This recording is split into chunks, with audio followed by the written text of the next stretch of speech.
today's show. We discuss whether the Raptors have figured out the Bucks and Drake trolling Giannis from the sideline. In Crossfire, who do the Warriors want in the finals? What's the juiciest NBA rumor? And how should the Raps convince Kawhi to stay? And we'll debate the biggest snub from the NBA's all-defensive teams. It's Wednesday, May 22nd. The starter starts now.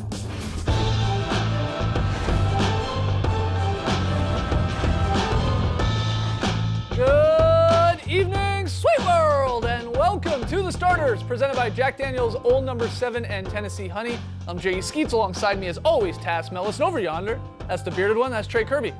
Hey, yo! Trey, what's up? Well, I'm here at the internet looking for your best tweets at hashtag The Starters. And guys, the Raptors got a huge win last night. And the star of the game, no doubt, was Drake. Yeah, Drake. He was on another level in Game 4, going insane with every missed free throw like he was the guy out there playing defense again against free throws. He was going wild, had on his OVO shirt. He was rubbing Coach Nick Nurse's shoulder and just generally being super Drake about everything. He was impossible to miss last night. And that brings us to today's question. What is the most ridiculous Drake moment you've seen in the NBA? There have been a lot, but it's going to be tough to beat the time he was lint rolling his jeans while sitting courtside at a Raptors playoff game. You got to keep him looking crispy. This became such a thing that the Raptors handed out OVO-branded lint rollers at their next home playoff game, and one of these went for $55,000 on eBay, and it's right here on our set. Just kidding. Nonetheless, we want to hear from you, so let us know on Twitter what's the most ridiculous Drake moment from the NBA. Send them to us at hashtag The Starters. We'll hear from you later. All right, get your tweets in. As you can see, no Lily tonight. His little one, Oscar, not feeling that great, so he's at home being a dad. But we'll pick up the slack here. Tass and I are going to step into the crossfire. We'll look at the all-defensive teams. But first, Game 4, Eastern Conference Finals. I feel like we should sing "O Canada" like the Inside the NBA crew. Trey, take it away. It wasn't looking good for the Raptors heading back to Toronto down 2-0 to the Bucks. But after last night's Game 4 win, the series is even, as the Raps have held Giannis to 42% shooting in the last two games, while the Bucks, as a team, have shot just 31% from three while north of the border. True or false? The Raptors have figured out the Bucks. I think it's less about the Bucks struggling offensively and more about the Raptors coming out of that locker room, all of them, up and down the roster, just playing to their capabilities, being confident. You said it on yesterday's show.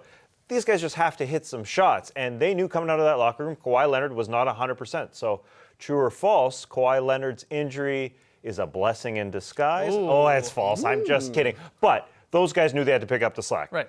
And up and down the roster, they had 6 guys in double figures, 3 starters and 3 bench guys, and I think it was led by Kyle Lowry. He was their MVP yesterday because Kawhi Leonard didn't get a possession called for him in the first 11 possessions of the game. It was this guy who had 12 points in the first half of the first quarter that gave his team the confidence. Yeah, and the Bucks were on fire early in this game. Right. And it was Lowry keeping them in it. You're right. Yeah, they were up 12-5, and Kyle Lowry, he drew 9 fouls. He was being pesky, Lowry. Yep. He was drawing fouls that shouldn't have been fouls, but he was perfect. Kyle Lowry out there, 25 points. He was the guy that led those 6 guys in double figures. If you were to tell me that you'd have 3 guys off the bench, and Powell, Ibaka, and Van Vliet, while people that would be in double figures, I'd say no before that game. Yeah. You would not expect that. And I think they just knew collectively that had to be done because of Kawhi's injury, and they showed up. Yeah, the Raptors remembered they're a team. Right. They were a good team in the regular season when Kawhi wasn't playing for load management. They went 17-5 without Kawhi. They beat a lot of good teams, so it was nice to see them get contributions from everybody. Here's a couple things we have figured out in this series. We figured out that they're both really good home courts. Sure. Home advantage is real with these fan bases. The 2 wins in Milwaukee for the Bucks, 2 wins now in Toronto for the Raptors. We know that. We also know they're very, very evenly matched. I think that's fair to say. We've had 2 close games now. The Bucks sort of steal game 1, and the Raptors gave it away. Then we had the double overtime game that the Raptors got, and then we had sort of 2 blowouts. But they're evenly matched, and this makes sense that it's now a best-of-3 series when we go to Game 5 for Milwaukee. We also know that the defensive game plan on both sides, from Game 1 really, is let's stop the star players. Raptors, we want to put the wall up, make Giannis have to pass the ball, make life difficult in there to make these other guys try and beat us. While the Bucks are doing, something similar, running a lot of guys at Kawhi and make these other guys try and beat us. And from game to game, there's been sort of this swing of success from both teams. Yes, sometimes these guys step up, some of these role players, these secondary stars, and other times they're nowhere to be seen. Again, we've seen it with both squads. Here's the other final thing I know we figured out. We're going home to Toronto for Game 6, baby. We're going to watch the Game Raptors. 6, baby. We know we're going to Game 6. So, no, I love that this is a close series. It's what we really, truly expected coming into the series. A long series of two really, really good teams, especially defensively, trying to make all these other guys beat them. And again, some nights they're there. The Raptors guys were there last night, and we know they haven't been at other times. Same with the Bucks. And at home, you are going to get better performances from your 3 through 10 guys. And that's why taking away Giannis and Chris Middleton, it worked to some degree. I mean, they got theirs. And the other guys on the Bucks didn't perform. No. You saw the Raptors do that at home. That's why I'm a little bit worried on the road. Kawhi Leonard is not feeling 100%. But on the road, just like you needed Giannis and Chris Middleton to be huge in Toronto, you're going to need Kawhi to be a little bit better than this, a little bit better than 19 points on 6 of 13, because Fred VanVleet, Norman Powell, and those guys likely aren't going to perform the same. So I think the injury is a little bit worrisome. At the same time, he didn't have to play that many minutes. He is tough as nails, obviously. The guy is dunking, and he should be celebrating, and he's just limping off. Grimacing. I don't think it's a serious injury. I'm playing doctor from here. But when he goes to the bench, you don't see the trainer go up to him and deal with him whatsoever. He's just battling through it, putting ice on that thigh, and we have no idea even what that injury is. Right. I think he'll be ready to play in Game 5. It'd be nice to steal that for the Raptors, obviously, because otherwise you're going into Milwaukee. Am I saying they're already going into Game 7? Maybe. Wow. I don't know. But it's tough. It's going to be tough. Like you said, they're evenly matched, and the Bucks have been really good at home. Trey, next one. Of all the Bucks who are struggling in the Eastern Conference Finals, nobody's struggling quite as hard as Eric Bledsoe, who hasn't made more than 3 shots in any of the 4 games thus far, while shooting 24% from the field and just 2 of 19 from 3. Like Reggie Miller said, he's open for a reason. Guys, true or false? The Bucks need to bench Eric Bledsoe. Wow, this is interesting. What do you think? Do you think true or false? Listen, if it was Game 40, Game 50 of the season, maybe you think about it, but now you want to keep his confidence up. Yeah. And going home, just like, let's say, Fred VanVleet did with the Raptors, he rewarded Nick Nurse by keeping him in the lineup, playing him plenty of minutes. I don't really see the point because George Hill and Eric Bledsoe, the guy who would replace him, are basically playing the same amount of minutes anyways. I think George Hill has saved Eric Bledsoe from a lot of ridicule this postseason. We saw Eric Bledsoe get a lot of that last year when they lost to the Celtics. But because the Bucks are winning and because that position is being filled by George Hill behind him very, very well, George Hill has been fantastic, been shooting the ball better than Eric Bledsoe. You're saving him from ridicule. Signs a contract extension. Not looking all that good. I don't think you sit him now in Game 5 of this series. You stick with what got you there. There's 3 teams left in the NBA. The Bucks are fantastic. They know that. I think you just sort of stay with it and have a quick hook. I hear you, because you're saying don't take him out because you're really going to kill his confidence. But the flip side of that is maybe take him out, maybe start George Hill, maybe start Brogdon, and you're taking a little bit of pressure off Eric Bledsoe. The guy just can't hit a shot right now. He's shooting 14% from 5 feet out in the Eastern Conference Finals. Obviously had looks, is getting minutes, though they were reduced in Game 4, like you said last night. But I don't know, like, do you keep him in there, try and keep the confidence high, and maybe he has a breakout game, or do you maybe bring him off the bench? Maybe that helps him in a weird way, and there's not as much pressure on him. I don't know the answer. I don't think Coach Bud will take him out. Doubt it. He's not. Doesn't seem like that type of guy. He's going to stick with these guys, going to stick with his lineup for the most part, and going to run with it and just try and play better. But he is, I mean, the Raptors, we saw it, and Reggie said, they're just leaving him. They go ahead, shoot all you want, because it looks like you have no confidence in yourself right now. I worry about him going to the bench because he probably even has less space, because they definitely just sag off him because they don't have to go to Giannis if he's playing with the bench. You brought up a good point, though. Nikola Mirotic perhaps could sit down for Malcolm Brogdon like what they had in the regular season. That would sort of make sense. Nikola Mirotic wasn't very good defensively in this game. He was getting burned all the time. So that is a worry, I think, a little bit more than Eric Bledsoe. And the Bucks just played bad defensively overall. Yeah. They were just terrible. So, listen, it was a bad game for them. I don't think they panicked going to Game 5. And the other part, too, with the Game 4, I mean, taking Bledsoe out, he had a horrible game, 2 for 7. But George Hill didn't light it up. He took 2 shots. He didn't score a ton. And Brogdon had a rough night. He was 2 for 11. If one of those guys put up like 20, 25, then maybe you're like, all right, we got to plug him in there. But I don't think the Bucks and Coach Bud will do that for Game 5, at least Game 5. Trey, final one.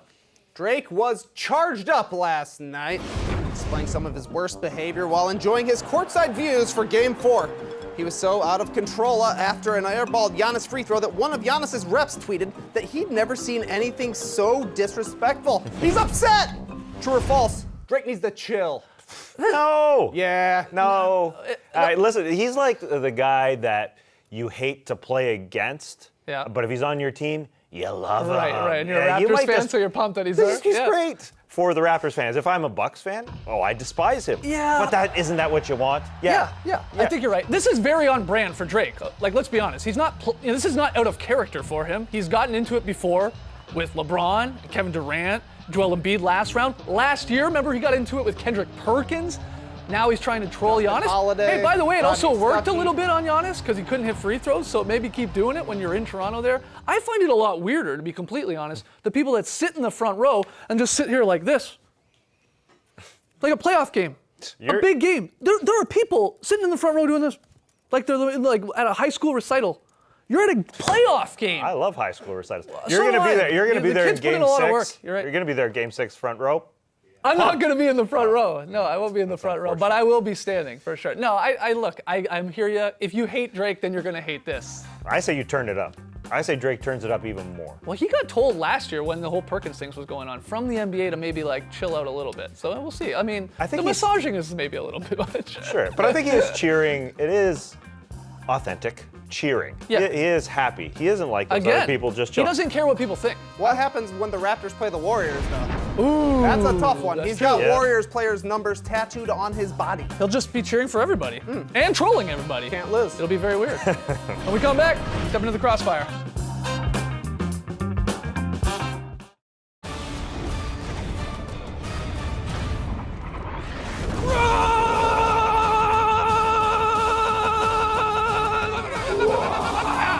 Welcome to Crossfire. These two are going to go head-to-head for 3 rounds. At the end of it all, I will declare a winner, and they will be named the interim Crossfire champion because Lee is our reigning champion. Got to Fair. take him down next week. Round 1 coming right up. NBA Finals don't start for what feels like another 50 years, but when they do, the Golden State Warriors will be waiting. Which Eastern Conference team is a tougher matchup? The Bucks or the Raptors? Here we go.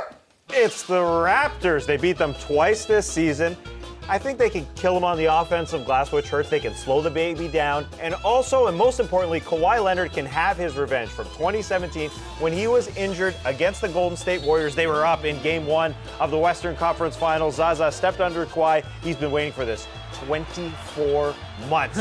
He's ready. I don't know. The Warriors fared poorly against both of these teams during the regular season, but we're talking about games played in December, so none of it matters. But I'm actually going to take the Bucks for sort of, oddly, a weird reason you're talking about with Kawhi. He's injured. He's not at 100%. Same goes for Kyle Lowry. So whoever comes out of this Eastern Conference bloodbath, I would think the Bucks are going to be the more healthy of the two squads. You're going to need, obviously, full unit here to try and beat the Warriors and take them down. So I'll go Bucks. It doesn't start for 50 years. He Yeah, gets lots that's of true. rest. A lot of rest. 50 years. Round 2 coming right up. With only 3 teams still actually playing basketball, fans of the other 27 teams are left to subsist on rumors and leaks. Yep. Lucky for them, the rumor mill is juicy. Guys, what's your favorite current NBA rumor? Here we go. Well, we all know the Lakers are trying to get a second star to pair with LeBron James, but they're going to flame out, strike out on Durant and Kawhi and maybe even some other guys. So I think when that happens, you got to call up the Wizards and say, hey, what can we offer you to try and get Bradley Beal? What do you want? Because the price tag won't be as expensive as it would be for Anthony Davis. It's still going to cost you a bit, that number 4 pick. Some of your good young players, probably 2 of the 4, let's say, of Ingram and Kuzma and Ball and Hart. But I think you can do something there, and they may want to move on from Beal. Speaking of the Lakers, I think the juiciest rumor is Kyrie Irving going back to play with LeBron James because it could go both ways, both extremes. It could be successful. Him and LeBron working perfectly as that 1-2 combo that they used to have. LeBron being the number 1 and Kyrie being that number 2, perfect. But it could also go awry. Oh, it could. The LA media all over him. Kyrie saying a bunch of things. It's juicy. It's Pretty juicy. juicy. Final round. More than 50 Toronto area restaurants have signed on to be part of Raptor Republic's Kawhi and Dine movement, Yep. where they're offering Kawhi Leonard free food for life if he re-signs with the Raptors this summer. Good deal if he likes poutine. Y'all are Raptors fans. What's your plan to get Kawhi to stay? Here we go. Nothing. The Raptors do not have to do anything. They showed him this last year. They let him sit a quarter of the season. Sure. Also, it's a world-class franchise. None of this, we're this insecure fan base anymore. Great team, great city, greater country. And also that stuff doesn't work. And it never worked with their stars. Vince Carter left, Chris Bosh left, Comback, T-Mac. That didn't work either. Yeah. They don't have to do anything. They showed them already. No, you got to keep doing one thing that they're doing right, the Raptors fans. Keep making these murals for Kawhi. Who doesn't like to see their own mural hanging up on a building? We got them all over the place in Toronto. But why stop there? Let's get them up in Dundas Square, on the CN Tower. Maybe the Sistine Chapel is to put a Kawhi mural on the inside of the Skydome roof. Now we're talking here. That'll make them stay. That was a nice final push, but tonight's winner, Tasmelli! Oh, your interim champ. Speaking from the heart. I'm coming for you, Ozzy.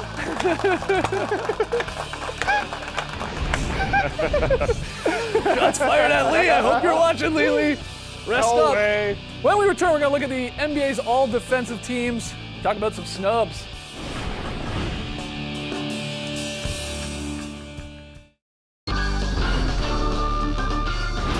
The Starters is presented by Jack Daniel's Old No. 7 and Tennessee Honey. We are into the up-down report. Let's see those thumbs on Twitter. First one, guys. The NBA announced its all defensive teams for the 2018-19 season earlier today. Rudy Gobert, Paul George, Giannis Antetokounmpo, Marcus Smart, and Eric Bledsoe made the first team, while the second team consists of Drew Holiday, Klay Thompson, Joel Embiid, Draymond Green, and Kawhi Leonard. Not bad. Are you up or down, though, on these all defensive teams, or you think there's somebody that got snubbed out there? What do you got? I'm up. Thumbs up. All right. Overall, not bad.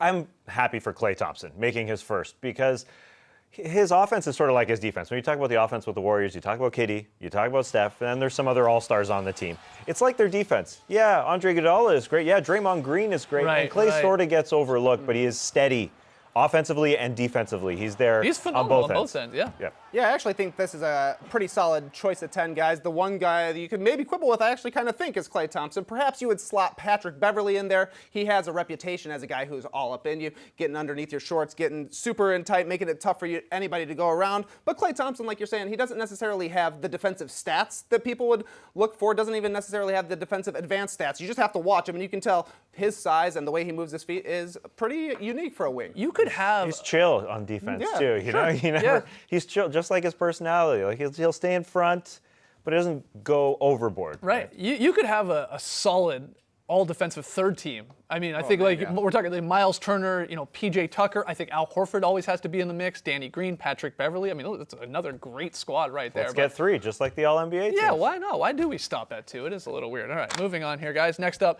it's been widely speculated that Kevin Durant will sign with the Knicks this summer, but his manager, Rich Kleiman, says Durant is 100% undecided on where he's playing next season. Yeah. He does not know. So really, I'm asking you, do you buy this? Are you up or down on KD being 100% undecided on what he's doing this summer? Down. 100% is too steep. You're telling me he hasn't ruled out some teams? You're telling me the Memphis Grizzlies are a possibility for Kevin Durant? He might be coming to the Bulls now. I would guess he's at least 50% decided. He's ruled out a whole bunch of teams. Sure. It does seem to be that we're getting more and more teams onto his list that he would be considering. But, 100% means everybody is available. I don't think that's the case. I agree. I'm going to get technical with it as well. I don't think it's 100%. Even if he doesn't know deep within him, he has already ruled out a bunch of teams. Okay. And he knows where he's leaning, 100%. The other way, that he knows where he's leaning. Not necessarily, I don't think he's I do not think he knows where he's decided, but he probably knows more than Rich Kleiman knows. So maybe Rich Kleiman 100% doesn't know. Right, but you're putting more stock into maybe some of these other rumors that it's not just New York Knicks. It may be, hey, I'll take a meeting with the Nets. I might take a meeting with the Clippers. I mean, he took a lot of meetings when he was a free agent in 2016. I mean, there was other teams that he was, interested in or wanted to hear from. So you buy that, I guess? That it's not just 100% Knicks by any means. No, I don't think so. But it's like LeBron leaving in 2010 to me, to some degree. If he knows he's leaving, then he knows he's leaving. And I don't know if it's 100% the Knicks, but he's got to know within him that he's leaning one way or the other. Yeah, that's 100% true. That he's leaning one way or another. And like you're saying, Skeets, he's going to be taking meetings. He's going to take meetings with all these teams. We hear the reports from every free agent who takes a bunch of meetings. It's fun to go get recruited. They put your name up on the scoreboard, make one of your jerseys, and take you to a great meal. Who wouldn't go? I go to 30 recruiting meetings. Right. You're available?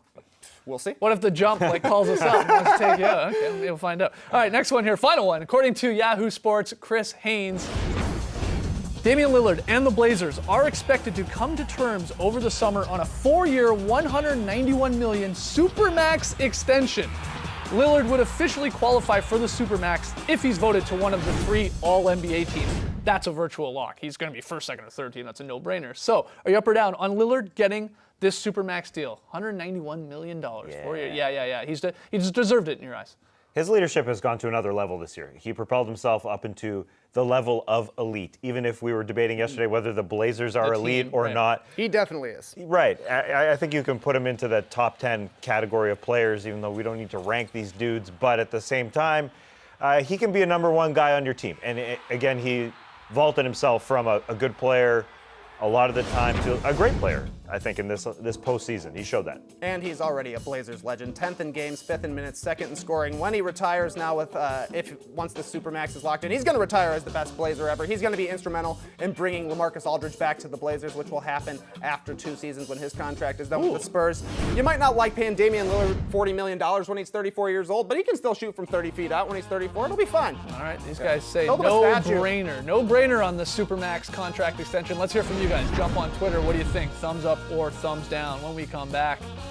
Trey stepping up for Lily with the very solid play. Oh, wait, very unsolid. It's a good one. Drake was being Drake last night in Toronto, Game 4, but we asked you, what's the most ridiculous Drake moment? Hit us up on Twitter, hashtag the starters. What do you got, Trey? So many good ones. Like the time Drake got an inbounds violation by chirping at Justin Holiday. That was a weird one. Or the time that he wore his Costanza glasses and a big old sweater. One of the best gifts in recent history, but my favorite answer, Drake showing up in the iconic picture of LeBron guarding Kobe at his last All-Star game. Good times, Drake.